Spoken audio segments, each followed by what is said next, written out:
Kapag naisip mong sumuko, may mga sandaling tila napakabigat ng buhay. Maaring pagod ka na, sugatan o pakiramdam mo'y nawawala ka na sa landas. Pero pakiusap, tandaan mo ito. Hindi pa tapos ang kwento mo. May lakas sa likod ng iyong sakit, may layunin sa bawat pagsubok, at may pag-unlad sa bawat hamon na iyong hinaharap. Ang pinakamadilim na gabi ang kadalasang naglalabas ng pinakamaliwanag na bituin. Anumang nararamdaman mo ngayon, totoo yan. Pero hindi yan panghabang buhay. Huminga ka ng malalim. Magpahinga kung kailangan, pero huwag kang susuko. Hindi ka nag-iisa. May naniniwala sa'yo kahit hindi mo pa kayang paniwalaan ng sarili mo ngayon. Magpatuloy ka, kahit paunti-unti lang, kahit isang hakbang lang sa bawat araw. Hindi nawawala ang pag-asa. Naghihintay lang itong muli mong abutin. Nakayanan mo na ang lahat ng pinagdaanan mo hanggang ngayon.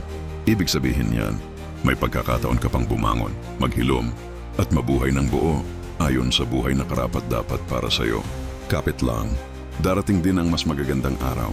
Kung nakaantig ito sa'yo, huwag kalimutang i-like, i-share, i-follow, at magkomento para sa mas marami pang makahulugang content. Maraming salamat sa panonood. Naway magtagumpay ka sa lahat ng iyong ginagawa.